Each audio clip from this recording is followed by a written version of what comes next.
আসসালামু আলাইকুম, সাথে আছি আমি তারিফ খান। আজকের পাঠ্য বিষয় সসীম দ্বারা গুণত্ব দ্বারা, পর্ব নাম্বার 14 নম্বর পর্বতে আমরা শিখব তোমাদের পাঠ্য বইয়ের 16 নম্বর অঙ্ক।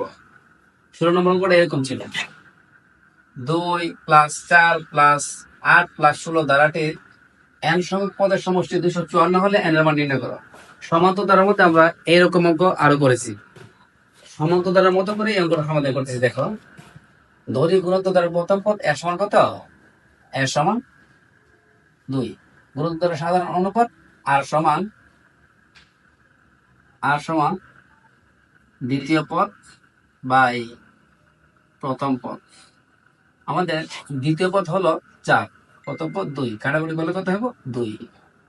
তাহলে আমাদের এর মানও 2 আর এর মানও 2।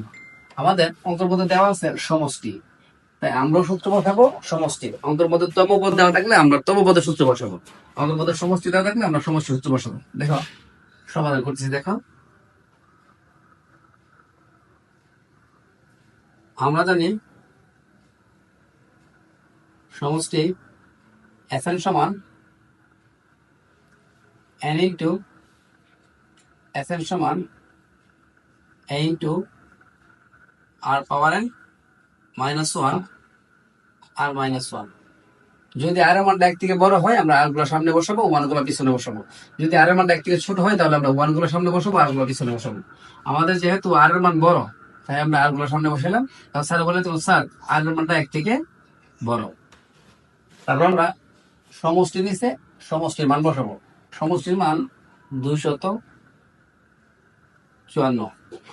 এর নিচে এর মান বসাবো 2, আর নিচে আর এর মানও 2, পাওয়ার n মাইনাস 1। n এর মান থাকবে না, কারণ n এর মানে বের করতে হবে আমাদের n এর মানে বের করে করতে বলছে।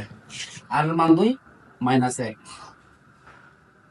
254 2 ইন্টু 2 পাওয়ার n মাইনাস 1।